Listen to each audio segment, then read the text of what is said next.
Bharatiya Janata party महिला मोर्चा राष्ट्रीय media प्रभारी श्रीमती नीतू दवा जी से आग्रह है कि मैं पाएं और कम शब्दों में अपनी बातों को बोले। भारत माता की, भारत माता की, भारत माता की। बाबा की नगरी आज इस पावन पुण्य स्थान पर मुझे पहुंचने का मौका मिला और आप सभी के बीच में मैं समझती हूँ कि कार्यक्रम थोड़ा देर से शुरुआत हुई। ज्यादा लंबा बिल्कुल नहीं बोलूंगी, सिर्फ चंद शब्दों में अपनी बात रखकर और माननीय अध्यक्ष जी को हम सुनेंगे और फिर आगे कार्यक्रम को प्रस्थान करेंगे। मंच पर उपस्थित जुझारू कर्मठ प्रदेश के अध्यक्ष आप सभी का नेतृत्व कर रहे डॉक्टर रविंद्र राय जी और महिला मोर्चा की प्रदेश अध्यक्ष मेरे साथ राष्ट्रीय मंत्री रही महिला मोर्चा में आरती सिंह जी,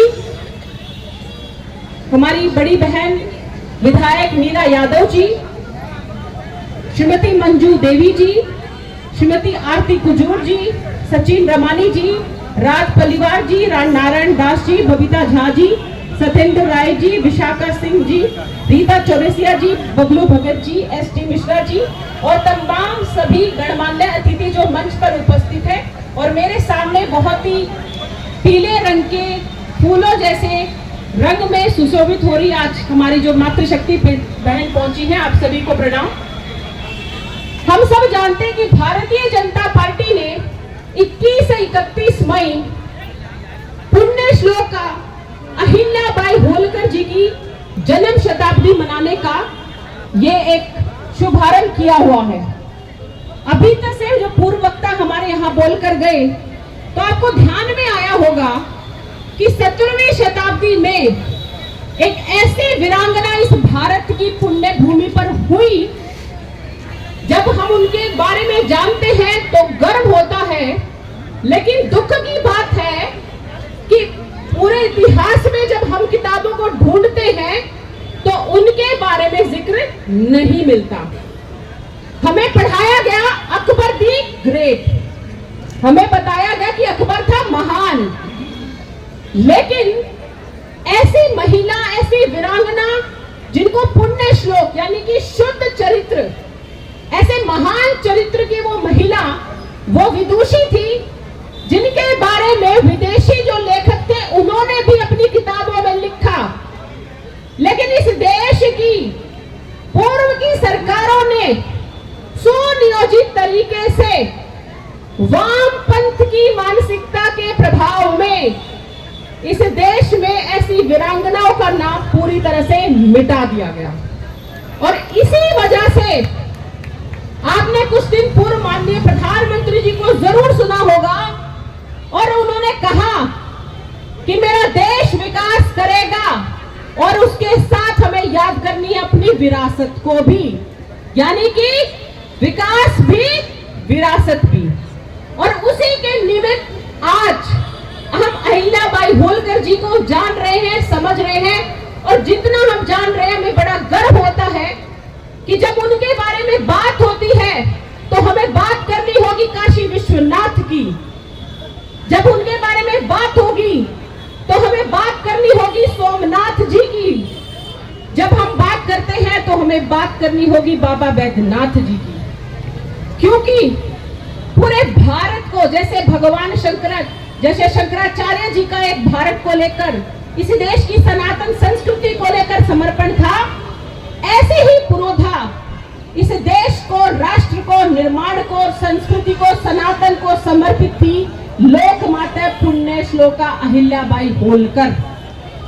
और आप ध्यान कीजिए, जब आप उनके बारे में जानते हैं, ऐसी विकट परिस्थिति थी उस समय, एक तरफ होते थे मुगल और दूसरी तरफ होते थे अंग्रेज, और उनके बीच में उनकी छाती पर बैठकर पूरे देश के लिए लड़ाई लड़ने वाली थी अहिल्याबाई होलकर।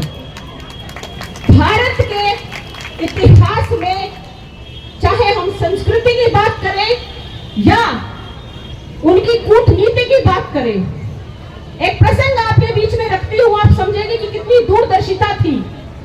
जीवन भर आपको बताऊं, उनके परिवार में उनके समय रहते हुए।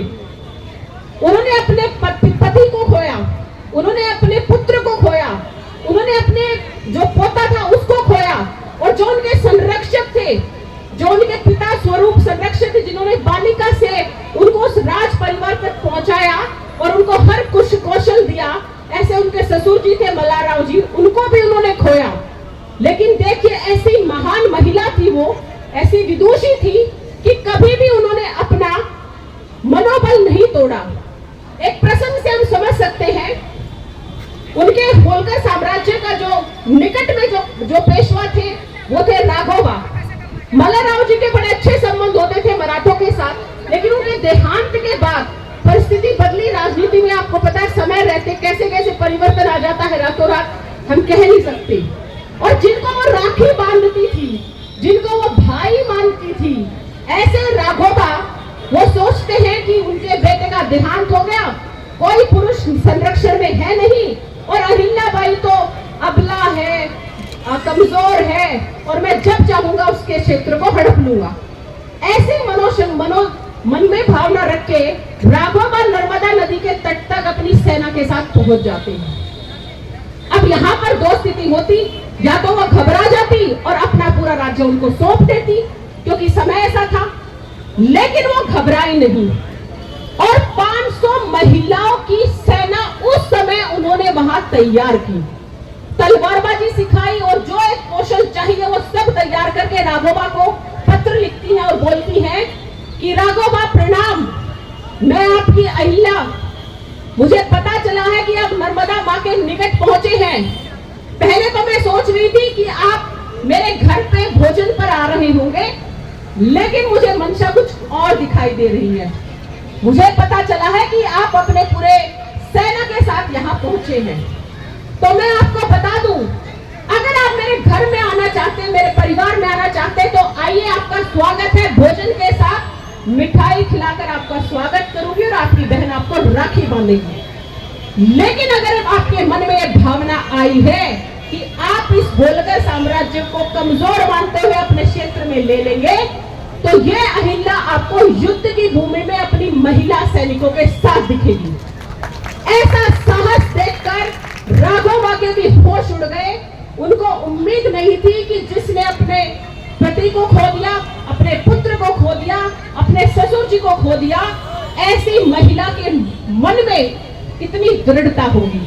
और ऐसे होश को, ऐसे उनकी भावना को, उनकी मजबूती को देखकर राघोबा ने अपना मन पलटा और एक और पत्र लिखती है कि मैं ध्यान दिला दूं, आप ध्यान रखिएगा, अगर आप युद्ध करते हैं, इतिहास में आपकी जग हंसाई होगी, जग पूरा आप पे हंसेगा। कारण आप युद्ध में आएंगे, आप महिलाओं से लड़ेंगे। अगर आप जीत गए तो इतिहास लिखेगा कि आपने महिलाओं के साथ युद्ध किया, और अगर आप हार गए तो भी आपकी जग हंसाई होगी कि महिलाओं के हाथों आप हार गए। तो ऐसी दूरदृष्टि अहिल्याबाई होलकर की जी थी। समय की कमी है, बहुत मन में सोच कर आई थी कि आपके बीच में बहुत सारी बातें रखूंगी, लेकिन समय की मर्यादा और आपके, मैं कहूंगी, धैर्य को भी मैं प्रणाम करते हुए अपनी बात को यहीं समाप्त करती हूँ और फिर आगे यात्रा में बढ़ेंगे। बहुत बहुत धन्यवाद। जय हिंद, जय भारत। बहुत बहुत धन्यवाद दीदी।